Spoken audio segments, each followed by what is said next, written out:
Good evening, every pony, and welcome back to another installment of EmeraldComet and Friends Talk About Things. I am joined here today on my panel once again by my duo of friends, Luna Corva, the psychotic raven. Greetings, children. I am the Dark Lord Diabolico. You shall all give unto me the jade idols. And while you're at it, get me some strepsil. This is a terrible sore throat. You will still be an everlasting gobstopper. And I am also joined by the clueless detective. I'm a clueless detective, and I detect things. Those statements are indeed true. Stop the sore throat worse, dumbass. And the three of us are here today to talk about not the most recent episode, because I am very late with this one, but we are here to talk about episode 3 of season 5 of My Little Pony Friendship is Magic, Castle's Sweet Castle. And I reckon we're just going to do what we did the last day and just kind of go around and ask what our general thoughts were. Detective, would you like to start us out, please? Sure. If there's one thing I can really say that I really liked about the episode was that it was a lot better than Castlemania. It still had Castle in the name, which is, really weird when you think about it. Yeah, because, you were saying last week, if you pull a Castlemania on me, I will find you. And then, it's just, Castlemania, now Castle, Sweet Castle. And that's what I was scared when I saw it. I'm like, oh, God, please don't be a Castlemania, please. But then it wasn't, and it was pretty good. It was really good. Yeah, cool. Can I just interrupt you there? What? This has nothing to do with my overall impression of the episode, but quick question. How the fuck do you get this many rooms in a tree? What is it, like the fucking TARDIS? Pastel magical horses that talk, dragons, changelings. It's a magical world. Anything's possible.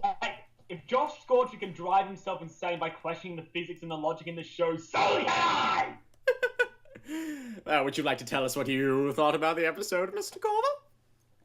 The episode, in terms of overall feel, was harmless enough, but I don't think it was a good episode. Personally, I didn't mind it, but my problem was mainly with the characters. Yeah. I'll get into more detail later. Yeah, I think that we might have the same kind of thing to talk about in that regard. Me personally, I didn't mind it as much, but if I can say one thing about it, I thought that it was really damn funny. There's a lot of really good jokes in this episode that I think really stuck with me afterwards. Yeah. So, first thing that we should talk about. Well, I guess maybe we should probably get the negatives out of the way. So, what was it that you were saying about the characters that you didn't like about it? I found them to be, and for all people listening, I apologize, I understand, yes, this is a very cliched complaint a lot of people make about the show in general, and hopefully I'll be able to articulate what I mean better at another point. Mm-hmm. But they felt very one-note. In fact, you guys have watched some of Jerry Pete's stuff, right? I do indeed. You know how we often complain how the fandom is only able to look at a character and see them for a few aspects of them, like Rainbow Dash is just the speed demon daredevil. Yeah. Fluttershy is just the shy one. Yeah. Clive is just the antisocial bookworm. Yeah. This is what that episode felt like. Yeah. In fact, when I was watching, I was thinking, this episode comes across very much like a stereotypical fan episode or fan project. Yeah. Very one-note characters showing that the author doesn't quite grasp the subtleties of them. Mm-hmm. The conflict was something that the fandom had been, going nuts over, and that was, but Twilight has forgotten about her old home and how special that was to her. Yeah. And it also, like many fan projects, despite all the bad stuff, it had a moment of absolute brilliance, and which was, when I say that the best part of this episode was the ending, I mean that in the nicest and most genuine way possible. No, final bit, the thing they made with the tree, yeah. That was fucking brilliant. Yeah, yeah, excuse me. The ending certainly was the best bit, because, that was... The episode itself might not have been a good episode, but that was a great takeaway from it. Yeah, it was great. The ending was absolutely fantastic. I think the ending is definitely the best part of the entire episode. I remember, because, I have a serious week... Yeah. Okay, then I'll talk. Moments like that in TV shows or movies. Because I remember, when I saw the ending for the first time, just out loud, I said to myself, that is the sweetest goddamn thing I have seen all week. And just like it was. It was just it was one of the nicest moments in the entire show that I've seen. It's like, yeah, just like the memory crystals and everything. We were reviewing grim dark stories to the point where a demonic entity came to his house and tried to torture him over it. I could be sensitive sometimes. Well, that was the point of your comeback, wasn't it? Oh, yes, I guess so. Go watch that video. It took me hours upon days to make. How is Anastasia doing, by the way? Oh, she's great. We'll talk about her later. Detective, you haven't really said much. Is there anything that you want to add to that? Like, add in, like, terms of, like, characters at the ending or whatever? If there's, like, one negative ahead of the episode, because I really liked the episode, one gigantic negative would definitely be, like, the song. Oh, really? I didn't like it. It was really bad to me. Yeah. The song, I completely forgot about the singing was just no. Yeah, like Rainbow Dash. I actually remembered at the start of the song, it was like, "There's a reason why Rainbow Dash should not sing." Well, I don't think the singing was bad. In fact, here's something I'll say about the song: the background music was great. If you had an instrumental version of that track, I would have loved it. Yeah. But the lyrics, my God. Maybe this might just be me because I realized from the second that there were a few triggers in that song that made me facepalm, so this could very much be a personal thing. Yeah. But lyrics like, "We can do anything if we work together." Oh, like, yeah. That's the reason I don't like about the Chris Empire. Any stuff that includes those words is immediately gonna make me go run to the nearest convenience store, find a blender, turn it on, and shove my face into it! Palm, meet face. You two are gonna get along just fine. Ow. I said blender, meat face. I know. I was making another joke about the sub. Never mind. I don't know. I thought the song was a bit more memorable than the song in the Cutie Maps, but yeah, I will kind of agree with you that the lyrics certainly weren't the best. But yeah, the melody was nice. Like, it was certainly just more, I don't know. I don't really want to say catchy, but just like more of a just memorable song in just overall. Say again? The music for the song had a good energy to it. Yeah, exactly. Actually, because I just kind of want to go back to something that you were saying earlier about just about the characters, because the thing that I just found really strange about this episode in general was that how exactly do Twilight's friends not know what she likes, and they have kind of difficulty figuring it out until the end of the episode? Yeah. Yeah. It was. That was another problem. That was one of the symptoms of a larger problem. It's like, all right, season 1, I could sort of get this stuff because they don't know. We're learning stuff about each other. But by season 4, we expect a lot more maturity. In fact,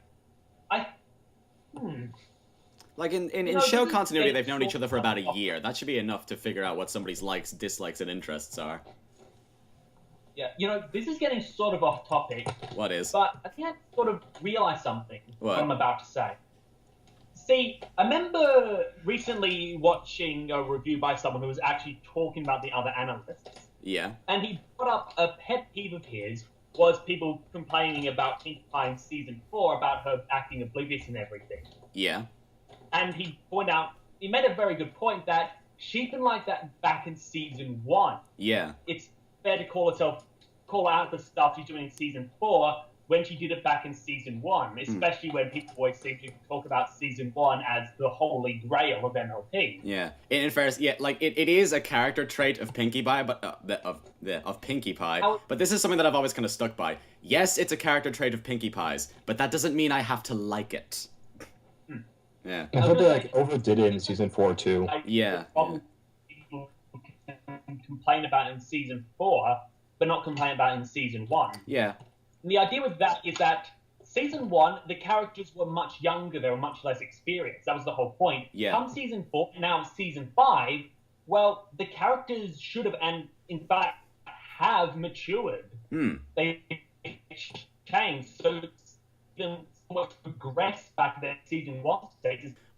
I do want to stress that I don't hate this episode, so I actually do want to bring up something that I did kind of like about it, and if I want to bring up something that I did like, I thought it was really goddamn funny. Like, there were a load of really good, strong jokes in this episode, I think. And you know what? Definitely, it was really funny. Yeah. I don't think it was as funny as the premiere, in my opinion, but I still think it was really funny. Yeah. I always kind of just remember, like, just the joke from RD. I'm taking down the portrait. We already know what we look like. I don't know why, but that just really made me laugh. And I don't think I need to mention bulk biceps popping in, because I think we all remember that was great. Yeah. The thing that just made me laugh more was just one of like No, the sisters the going, thing- I hate it when he does Best joke that. in that episode, and also the thing that is condemning the writers and Hasbro itself to hell for all eternity. What? This should be good. Twilight fucking hair! Okay, well, there go my eardrums. I don't know, I liked the hair. I liked the hair. I'm going to find you, and I'm going to kill you. You're welcome to try! No, I didn't mind the hair. You can't kill what you can't see. No, but I didn't mind the hair, like, at all. It was, yeah, you know. It doesn't apply to me. I would have made a comment on how creepy that sounded, but I don't think I heard it well enough. Well, too bad. What else do you reckon that there is to say about this? Well, there's two things I can say. Yeah. One, going back to the whole, or felt like it was written by a fan of the series, I think I might be onto something considering that it was written by two new writers. Oh, yeah, actually, that's something that I forgot. They That's probably- something that I kind of forgot about. What did you... But- Yeah, go on. So it makes sense they probably haven't yet grasped the substance of the characters because they are new to writing them. Yeah, exactly. Which is also another reason why I feel this show is ultimately harmless, because, you know, it's clearly a first attempt, and for a Yeah. first attempt, it honestly wasn't that bad. Yeah, absolutely. If someone, Dave Posey or Megan McCarthy or Emma Larson, wait, he doesn't watch the show, whatever, one of the old guys Yes, had he written an does. episode like this, I'd be raising my eyebrows like, guys, you know your character's better than this. But new writers, it's much more understandable. Yeah, exactly. The other thing I wanted to mention. Yeah. So I remember I was having a discussion with Josh Scorcher a while back about Rarity and Spike, and he said he was pretty sure that after whatchamacallit, Suited for success. what's the Oh, no, not what's the suited for episode success. Spike turns into the Greed Dragon. Yeah, I Secret know. of my excess. Yes, thank you. Secret of My Success. He interpreted the end of the episode as, I mean, a lot of Bronies interpreted the end of the episode as Spike and Rarity finally getting together, maybe sort of somehow, maybe not. Yeah. He's interpreted the episode as Spike moving on from his crush with Rarity, and now he's no longer in love with Rarity, but he's still going to hang around her out of a more platonic devotion. Yeah. Like, sorry, Josh, but I think this episode kind of blew that out of the water. I don't think we need to re-mention the Rarity plush that he ran into the dining room with. No, that was Yeah. like That was great, actually. Then again, considering that these are new writers that have not the biggest grasp on the characters, it's entirely possible that unless it's reinforced in other episodes, it's very easy to consider something like that to be non-canon. Yeah. In the sense, like, I mean, I don't think we can really consider Twilight's friends not knowing that she'd be a bookworm would like books to be canon, because it's contradicted by so many stuff in so many other episodes. Yeah. In what way?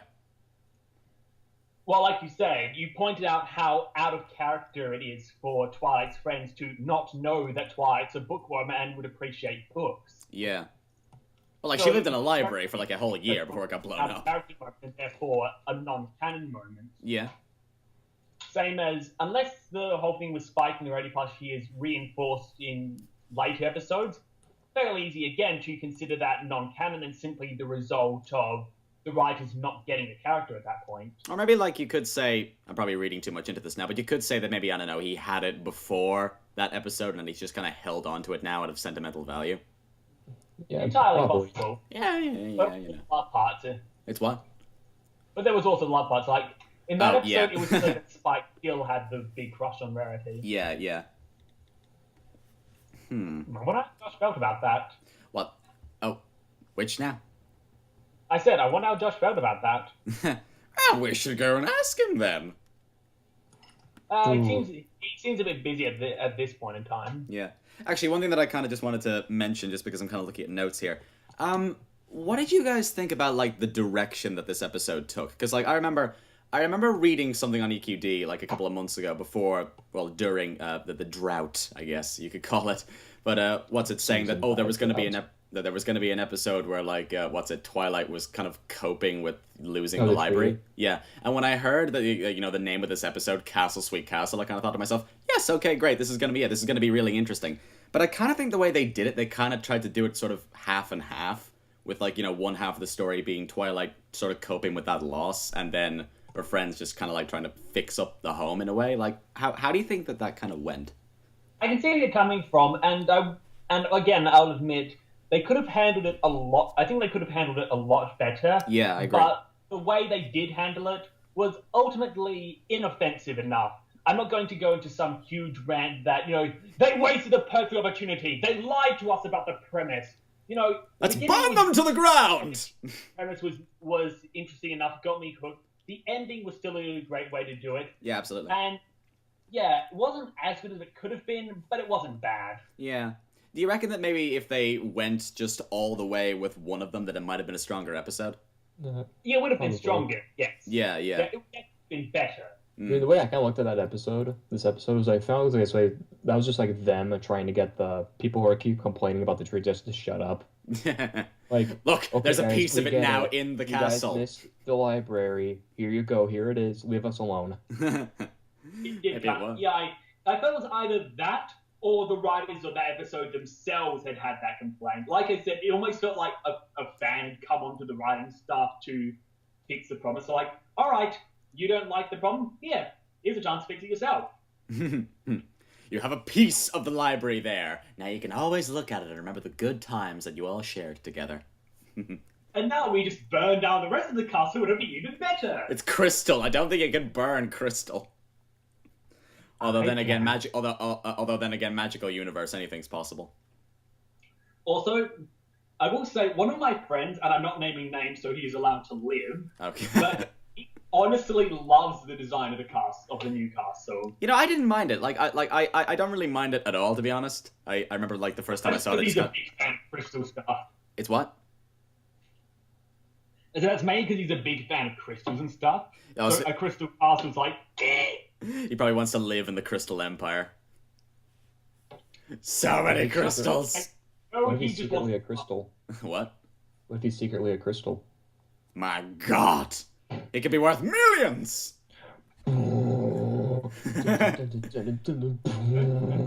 Grab the pickaxes, boys. We're going gem hunting.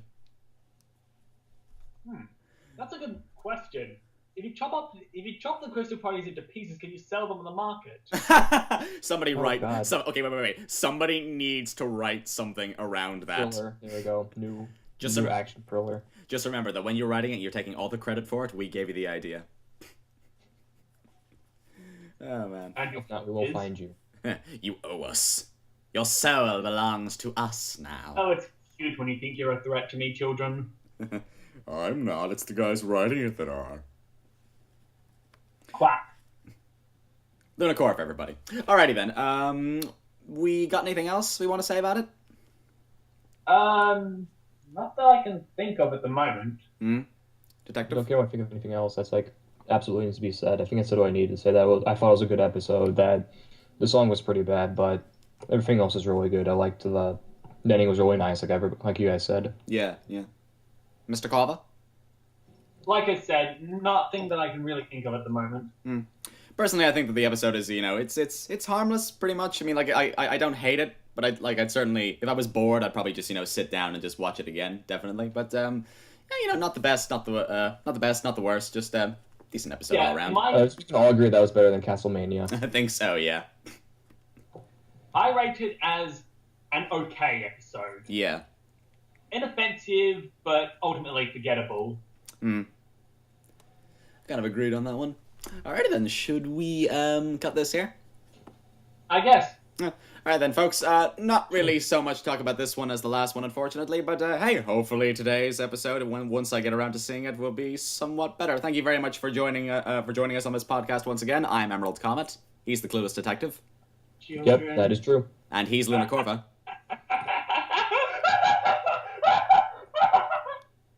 I'm going to make that my ringtone. And we will see you all next time on the podcast Emerald Comet and Friends Talk About Things. Have a good night.